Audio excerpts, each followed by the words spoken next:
মিস্ত্রি আজ দুবাইয়ের মৌসুম মানে 2 দিন আগের থেকে প্লাস বর্তমানে কি অবস্থা বলো তো একটু দেশবাসীর শোনাই। বর্তমানের অবস্থা হলো এখন বৃষ্টির ভাব। আচ্ছা এক নম্বরে বৃষ্টির ভাব। হ্যাঁ। আল্লাহ যদি বৃষ্টি দেয়, একটুখানি ঠান্ডা যদি দেয় এই গরমের মধ্যে, তাহলে রহমত হবে। আচ্ছা হ্যাঁ, আল্লাহ পাকের অসীম রহমতের। এখন কোথায় আছো তুমি সেটা বলো। এখন আছি লাল ক্যাম্পে। এখন লাল ক্যাম্পে ওয়ার্কশপে আছি। হ্যাঁ মানে বর্তমানে এগুলো মানে আমাদের পুরো টিম। আর জিসিসি গাড়ির গ্যারেজে আছি।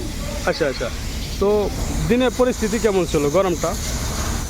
গরম তো ফার্কি গরম, এটা হাওয়া নাই, হাওয়া বন্ধ হয়ে গেছে, ফার্কি গরম। হ্যাঁ যেমনি বাংলাদেশে যেমনি বৃষ্টি আসে, দেখো। যেমনি গরম, হ্যাঁ হ্যাঁ, যে বাতাস থাকে না, ফার্কি গরম, এই ফার্কি গরম এটা।